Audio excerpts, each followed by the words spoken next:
Alex Hopkins was born into greyhound racing as her dad Craig was a trainer. Now at just 25 years of age, she's taken over his training licence at Sheffield. This is where they all live as a family, and here she trains 22 greyhounds from her back garden. I've been around dogs since I was 6-month-old. He had them on his back garden when he used to flap.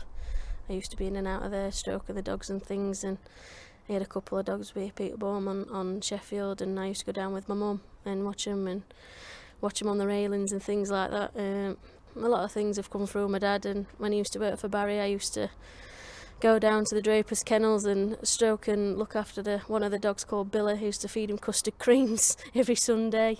Yeah, I've been around dogs since I was a very young age. My dad moved down to London, followed him down, and he got a few dogs with Patsy Cusack on Crayford. And then I owned my first dog on there called Alex's Boy, and he was such a lovely little dog. And I had so much good times with him and things like that, going on the podium with him, which are great buzz for me and for my dad as well. You've not had your licence for long. How have you found it? Difficult, hard work, but at the end of the day I was doing a lot with my dad anyway.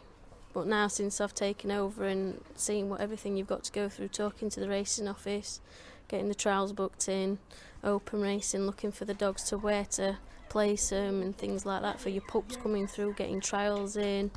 It is a lot of work that you've got to think of, because you've got to think of the next day. If you've got injuries, you've got to think, well, how long this dog's got to have off. Does it need hand slip, gallop it, things like that. But that's where Harry comes in sometimes. I always give Harry a quick call if he can come and help me out, and I've got a couple of roamers that I'll come across and give me a hand to feed and things like that. When you mention Harry, this is of course Harry Crapper, who is one of the best known trainers, I would say, over the last 50 years, but he's now an owner of yours. How do you find that? Yeah, Harry's such a lovely man. Knew him through Sheffield and everything like that. Travelling to Sheffield and stuff, we always used to see him, and him and my dad had a good friendship, and we used to go up to his house and use his gallop, and his wife, lovely Beres, but bless her, she was such an infectious lady. A sad day when she passed away, but yeah, he's a lovely man, and he'd do anything to help us out and things like that. But yes. And with your dad and Harry, of course, you've got two great greyhound men to learn from. Do you feel like you are still learning? Oh, definitely. You learn every day. You learn something new every day. You could have one dog come in and have completely different injury to another. And that's where sometimes Harry comes in, or people like I have Kevin Lewis come and check the dogs out. And sometimes you just think, well, I didn't think that injury was there. My dad showed me a lot of things, how to do everything, like treat them and to keep them loved. A lot of TLC, my dad always says, as long as they've got a great bed, lovely loves and great food, then dogs will just run well for you. Harry Crapper has also given you the best dog that you've got in your kennel here, called Now You're Laughing, which is a fantastic name. He's great, isn't he? Off the card at the moment with a bit of an injury, but he's given you your best moment in the sport so far under your name. Yeah, he won a race at Nottingham for me, giving me my first open race winner, which was a great buzz. It was just such a great feeling. It's a great feeling to see any dogs go over the line, but that was my first open race under my own name and everything. But yeah, and then he got to the final. Just lost to Ballymacdeffer, which is a great pup. He's been gone to Derby and things like that, but he's a lovely dog to be looking forward to. I can't wait for him to get back running and get him back open racing and things like that. But yeah, we think he's got, a very good potential. He had this little bit, I'm hoping it's only a little bit of an injury, but we decided to give him a good break anyway. He was kind of due a good break, and he'd basically run out of his puppy career, so we were going to leave him off anyway. So he'll have a couple of months off, which I'm not too concerned about at this time of the year. With all the weather we get into the dry going, so hopefully when he comes back he'll have the rest of the summer and the winter to develop and improve. I would like to go to Derby with him, or maybe to Steel City Cup with him, because he's got that pace. He's a fast dog, and there's not a lot of dogs can knock him off, because he's that determined to win, to get to the line, and he's such a big dog. But he's a lovely dog. He does everything right. Put him in the car, as soon as you turn the engine on, that's it, he's laid down. In the kennel, you don't even know you've got him, and that's the type of dogs you want to be a good dog. He's a stunner, isn't he? Oh, he's beautiful. He's an absolute beautiful dog. Since he first come, he was a bit timid, But since now he's come out of his shell, he's known for his name, Happy as Larry, and then that's where he is, just non-stop wagging his tail and everything. But he's a beautiful, beautiful dog. I love to meet these greyhounds that we can feature that really could be anything, and certainly an exciting one you've got here is KILARA Mel. Tell us about her. Yeah, she's an exciting little pup. She's only a little girl.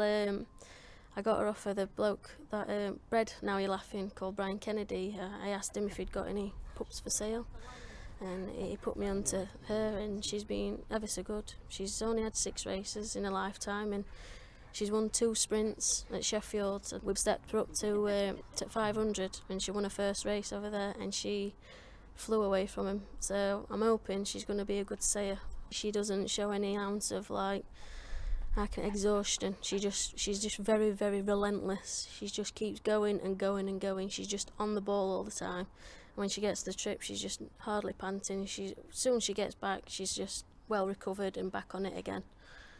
One dog that you've really inherited from your dad was a finalist in last year's Angel of the North. That is Thornwick Lass. But do you think you can get her to a big race final? I'd hope so. She's a nice enough bitch. She's a lovely, lovely girl. Nigel got bought for him from his children for his 60th birthday present, so it's been a lovely, lovely dog for him.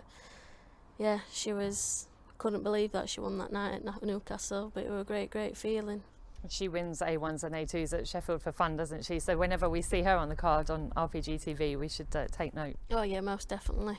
She's such a lovely dog. She's changed her style of running at the minute. She's not coming out as quick as she used to, but she's staying on very, very strong now, and she's keeping going. Not like she used to when she was a pup. She never used to stay that overly great. She used to give up slightly, but now she's that determined to get in the front, which is nice to see. But I think it's because she's come with age. She's learning more. One that will maybe come through the grades and get us a few wins is hopefully Glory Alice. Tell us about her. Yeah, well, this is Now You're Laughing sister. She seems a nice little prospect. Again, come through Brian Kennedy. She's a lovely little bitch. She first graded on at Sheffield. She had a first graded run, and she was last dog out of the traps, and she finished second. And she weaved in and out of them dogs like I've never seen before. And we should mention Harry's other dog, which is TALLEYRAND, who is a grader, but there could be more to come. Still a young one. Oh yeah, he's only a little baby. I had his mother Swift Veronica, and his half sister Vera Vang. So yeah, he's a lovely little dog, and I think he could come better with age, if I'm honest. His mother was a stayer, and he's not got that much potential, don't get me wrong, but he does try his heart out, and he is trying, and that's all you can ask for with a dog.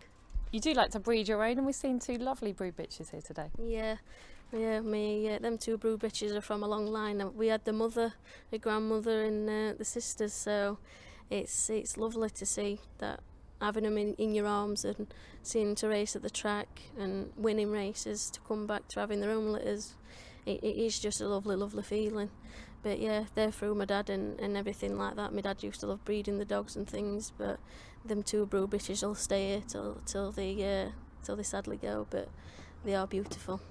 You're obviously at the early stages of your training career, but what's the ambition?